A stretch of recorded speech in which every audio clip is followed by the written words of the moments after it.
Olá, você está no Universo da História. Olha, por favor, hein, antes de começarmos aqui, dá um like, compartilha, se inscreve, por favor, avise aos seus amigos, compartilhe aí com quem você quiser, nos ajude, por favor. Mas veja, estou aqui hoje com o professor Nelson, professor de Sociologia, grande amigo, uma indecência completa, e que vai conversar conosco aqui hoje a respeito de uma coisa que esteve aí, presente com todos nós, que foi essas últimas eleições.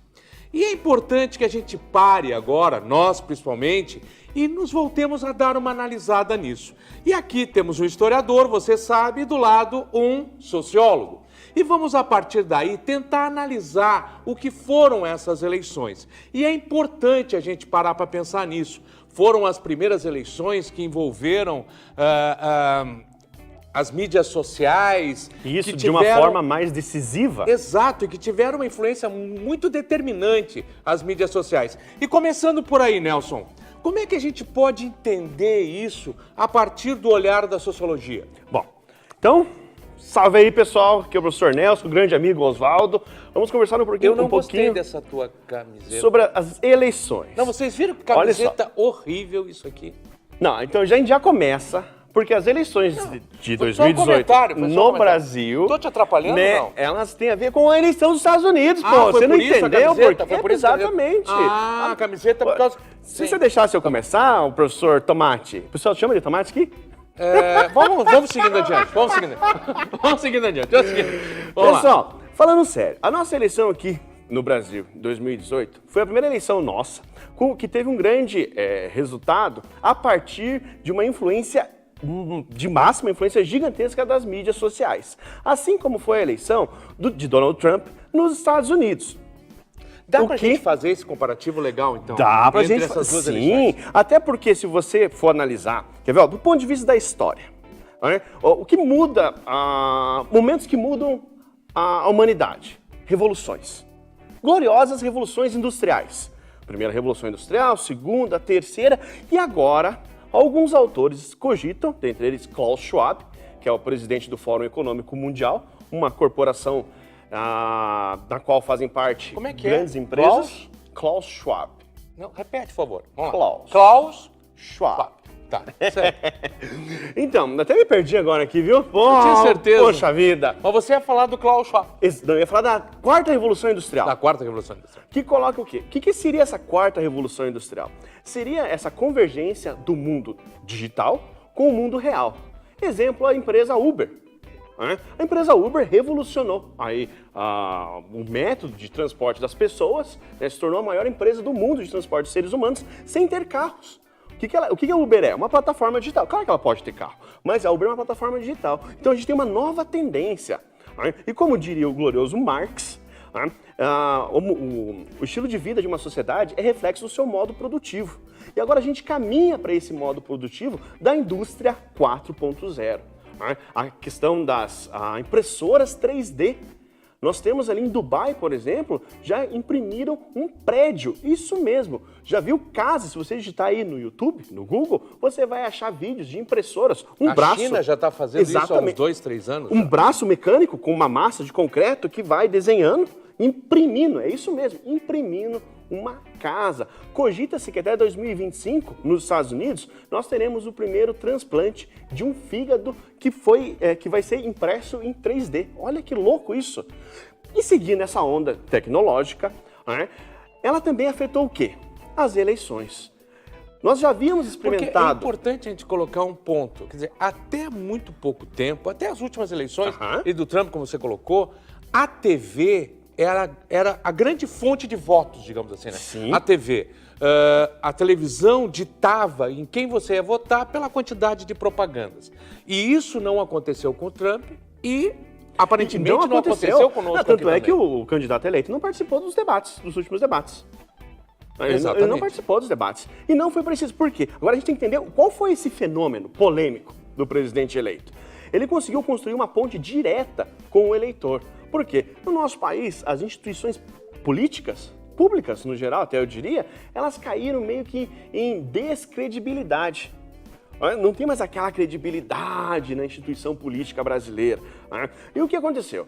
O Bolsonaro conseguiu criar uma ponte direta com os eleitores, justamente através do quê? Das mídias sociais. Das mídias sociais. Agora, você alia isso a uma campanha pensada estrategicamente sobre mensagens direcionadas a determinados públicos. E aí você fala... Eu posso aliar isso, aí vem uma pergunta importante, eu posso aliar isso que você acabou de falar, essa descrença, também de certa forma uma descrença às nossas TVs, aos nossos meios de comunicação, às TVs em si, por conta de um discurso que por muito tempo tenha sido colocado na mídia televisiva, alguma coisa nesse sentido? Eu posso somar a essa descrença também um olhar mais desconfiado ao que aparece na TV? Não. Talvez não necessariamente ser desconfiado com a TV em si, mas, por exemplo, nós temos os 3 poderes, o executivo, o legislativo e o judiciário. Né? Alguns autores apontam o 4º poder, que seria justamente as grandes mídias, no caso, a televisão, que ditava as regras, inclusive como a gente vai se vestir, o que a gente gosta, o que a gente não gosta, né? O que alguns autores da sociologia colocam como indústria cultural. Exatamente. Certo, pessoal? Indústria cultural. Agora, a gente tem que pensar o seguinte, com o avanço tecnológico, esse 4º poder, ele sofre uma mutação. Ele deixa de ser a TV em si, para passar a ser o quê? Para passar a ser a internet. E essa ponte direta entre o consumidor e o produto. Como eu estava dizendo, aquela questão de você, por exemplo, essa internet conseguir te fisgar o coração do consumidor. Como assim? Faz esse teste. Você pesquisa lá. Por exemplo, eu gosto de camisa de super-heróis. Né? Super-heróis. Sou muito forte, como você pode ver aqui. Forte! Para de lado, criança. O problema dele não é forte. Olha aqui, gente. Peraí que eu preciso encolher a barriga. Gosto bastante de super-heróis. Se eu pesquisar lá no Google, camisetas de super-heróis, né? Aí, tu entendeu que aquilo ali que ele quis dizer, que aquele pedaço de madeira era uns 5 minutos, né? Eu parei pra pensar e fiquei pensando, ele tá ameaçando bater na gente? Eu fiquei pensando, o cara tá ameaçando bater na gente. Não, mas eu entendi que era uns 5 minutos. Mas não, só comentando, vamos lá. Mas enfim, então, se você pesquisar, qualquer item, né? A gente estava falando do exemplo, antes do Oswaldo lembrar do pau do rapaz ali. No bom sentido, Isso ficou horrível, sabe? Isso ficou horrível. Até eu fiquei com vergonha. Dá pra cortar isso? Não vai cortar. Vamos adiante. Vamos lá. Mas então, o que eu quero dizer é assim, se você pesquisa, a própria internet, de repente você está nas redes sociais e aparecem produtos similares ao que você já pesquisou. Opa! Como que a internet descobre o que você gosta, o que eu gosto? Então isso é o quê? Isso é uma inteligência artificial avançada, né? Uma plataforma digital que consegue atingir o coração do consumidor. E é justamente isso que foi feito nas eleições. Atingir o coração do, não consumidor, mas o coração do eleitor. Aí você vai divulgar notícias. Aí nós vamos poder averiguar se essas notícias são de fato verídicas ou não. Mas que você vai determinar essas notícias. Agora, nesse sentido, efeito, então, eu tenho, digamos assim, veja, para que eu tenho... Todo o processo de venda envolve um aspecto primordial, que é eu tenho que descobrir a necessidade do meu consumidor. Ou criar uma necessidade. Necessidade, exatamente. Como é o smartphone. Então, a partir daí, eu posso deduzir que nessas eleições, alguns candidatos conseguiram ou perceber a necessidade, ou criar uma necessidade. Correto? Não, e eles se adaptaram a essa indústria 4.0 que o Klaus Schwab tanto fala. Eles se adaptaram a esse mundo tecnológico e eles foram na veia, eles investiram nisso, certíssimo nisso, para obter um grande resultado, massificar suas informações e criar, e muito importante, Oswaldo, criar uma ponte direta entre o candidato e o eleitor, certo? Uma ponte direta, que não precise... E olha só, o presidente foi eleito sem ter que fazer aqueles conchavos políticos, sem ter que se unir a vários partidos, ele foi quebrando essa barreira, fazendo uma ponte direta com o eleitor. E ao mesmo tempo, esses eleitores levando a outros, né, Sim. através do WhatsApp e tudo mais, as informações que estavam sendo colocadas. Sem sequer averiguar se as informações de fato eram verídicas ou não.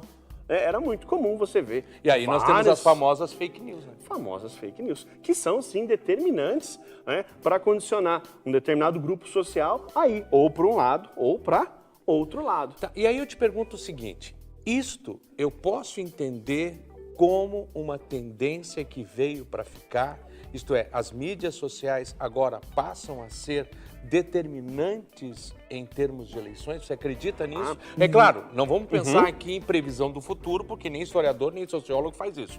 Mas entender efetivamente, né? Quer dizer, eu posso considerar isso como uma tendência? O que você me diz? Eu afirmo que sim. Pensa no smartphone. Você que está vendo esse vídeo, pensa, você tem um smartphone, já acostumou a usar o smartphone. Agora pensa que você esqueceu ele, uma semana sem utilizar. Não aguenta, Oswaldo. Não aguenta, né? Não aguenta. Agora, não digo que, por exemplo, tem que ser só isso, mas sem um investimento em massa em termos de eleição nas grandes redes sociais, nas mídias digitais, muito difícil um candidato vai ganhar. Realmente. Agora, o eleitor, para a gente finalizar, você tem que ficar muito atento às fake news. Cuidado para não ficar compartilhando de maneira irresponsável em verdades que podem trazer um gigantesco prejuízo para todos nós. Tem jornais, tem toda uma aparelhagem nesse sentido para te ajudar a identificar o que são as fake news ou não. A própria internet. O grande segredo é você ter conhecimento, é você buscar fontes diferentes. Tá? Esse é o grande segredo para você averiguar, né, a vericidade de uma notícia. Beleza. Muito obrigado, meu Valeu. amigão. Valeu mesmo. E, por favor, compartilhe como eu pedi, se inscreva no canal e não se esqueça, agora também é história. Tchau, tchau.